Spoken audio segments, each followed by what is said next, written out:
अस्सलाम वालेकुम दोस्तों, मेरा नाम डॉक्टर अलियसगर है और आज की इस वीडियो में हम लॉजिकल रीजनिंग क्वेश्चंस की टाइप 2 को हम डिस्कस करेंगे और साथ ही साथ आज की इस वीडियो में हम टाइप 3 को भी डिस्कस करेंगे। जैसा कि आपको मालूम है कि पीएमसी ने अपने नए सिलेबस में एमडीकेट 2013 में first time logical reasoning questions को भी जो है वो इंट्रोड्यूस किया है और अपने सिलेबस में 6 मुख्तलिफ टाइप्स का जो है वो बाकायदा जिक्र किया है और उसके सैम्पल क्वेश्चंस भी बताए हैं। तो आज की इस वीडियो में हम लॉजिकल रीजनिंग क्वेश्चंस के लेक्चर नंबर 2 को यहां समझने जा रहे हैं, जिसमें हम लॉजिकल रीजनिंग क्वेश्चंस की टाइप को यानी दूसरी टाइप को डिस्कस करने जा रहे हैं, लेटर एंड सिंबल सीरीज।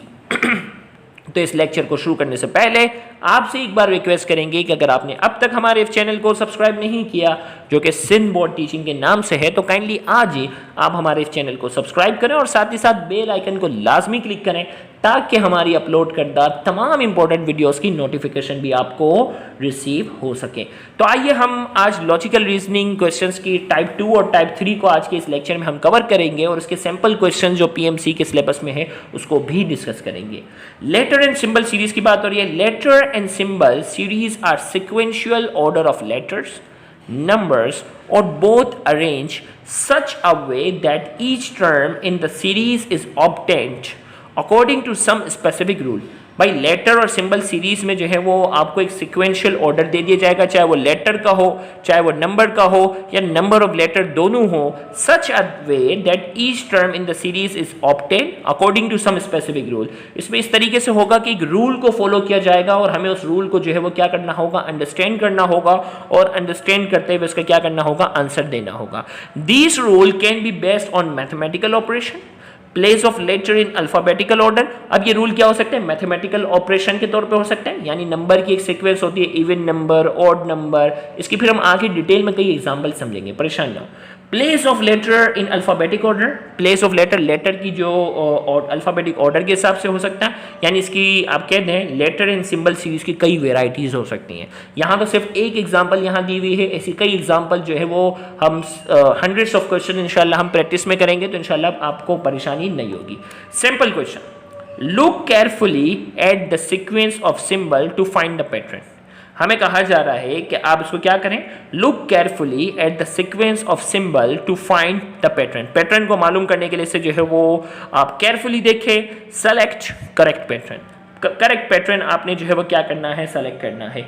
सबसे पहले अगर आप देखें ई और ई जो साइडों पर हैं, वो ई और ई जो है वो राइट डायरेक्शन में है और जो कि बीच वाला ई जो है वो नीचे की डायरेक्शन में। जबकि अगर आप देखें नीचे वाला जो ई जो थे वो लोअर साइड पे था, अगले पैटर्न में बकिया दो साइड वाले भी उसी को फॉलो करते हुए नीचे आ गए। तीनों की डायरेक्शन क्या होगी, सेम। अब जो है वो इसी की बेस पर हमें इसका जवाब देना है। ई और ई जो है वो राइट डायरेक्शन पे है, बीच वाला ई जो है वो अपर डायरेक्शन में। जबकि यहाँ देखें ई और ई की डायरेक्शन जो है वो राइट है, बीच वाला ई जो है वो लोअर डायरेक्शन पे था। तो अगले स्टेप में इन दोनों ने जो है वो क्या किया, इन दोनों ने फॉलो करते हुए बीच वाले की डायरेक्शन को फॉलो किया, तीनों नीचे आ गए। अब सेम यहाँ ई और ई राइट डायरेक्शन पे है, बीच वाला ई जो है वो अपर डायरेक्शन में है। तो नेक्स्ट स्टेप में क्या हुआ, गौर से सुनिएगा। नेक्स्ट स्टेप में ये ई और ये ई इसको बीच वाले को फॉलो करते हुए दोनों कहाँ आ गए, ऊपर की डायरेक्शन में आ गए। बीच में क्या आना चाहिए हमें उसका बताना है। बीच में ई की डायरेक्शन क्या होगी, तो सेम क्या होगा, बीच में ई की डायरेक्शन जो होगी वो अपर साइड पे होगी, क्योंकि जब इन दोनों ने बीच वाले को फॉलो करते हुए नीचे की तरफ आ गए तो नीचे वाला जो बीच वाला जो ई था वो लोअर साइड पे ही था। अब अगर ये राइट डायरेक्शन वाले जो ई हैं वो बीच वाले को फॉलो करते हुए ऊपर की तरफ आ रहे हैं, तो बीच वाला ई जो है वो क्या रहेगा, ऊपर की डायरेक्शन में ही रहेगा। तो इसका मतलब इसका आंसर क्या होना चाहिए, अपर डायरेक्शन में ये ई आ जाएगा। अब इस टाइप की जो पैटर्न है ना, हो सकता है कि इस वक्त आपको जो है वो समझने में थोड़ी सी प्रॉब्लम हो रही हो। इस किस्म के कई सवाल जब हम प्रैक्टिस में करते हैं ना, तो फिर आपको जो है वो आहिस्ता आहिस्ता जो है वो आइडिया होना शुरू हो जाएगा। इसके कई एग्जांपल को इंशाल्लाह हम जो है वो डिस्कस करेंगे, तो आपने परेशान होने की ज़रूरत नहीं है। हम जो है वो बेहतरीन से बेहतरीन बुक से जो है वो लॉजिकल रीजनिंग क्वेश्चंस की आपको प्रैक्टिस कराएंगे, तो इंशाल्लाह आपको कोई परेशानी नहीं होगी। अगला जो सवाल जो लॉजिकल रीजनिंग क्वेश्चन का है वो है logical deduction. Logical reasoning is a type of thinking in which statement and relation between statement are used to a precise manner to make conclusion. भाई लॉजिकल डिडक्शन में क्या एक बहुत बड़ा स्टेटमेंट दिया जाएगा, उसमें एक लंबी बहस हो रही होगी और उस पूरी बहस को सुनकर आपने कंक्लूजन बताना है, शॉर्ट में उसका जवाब देना है।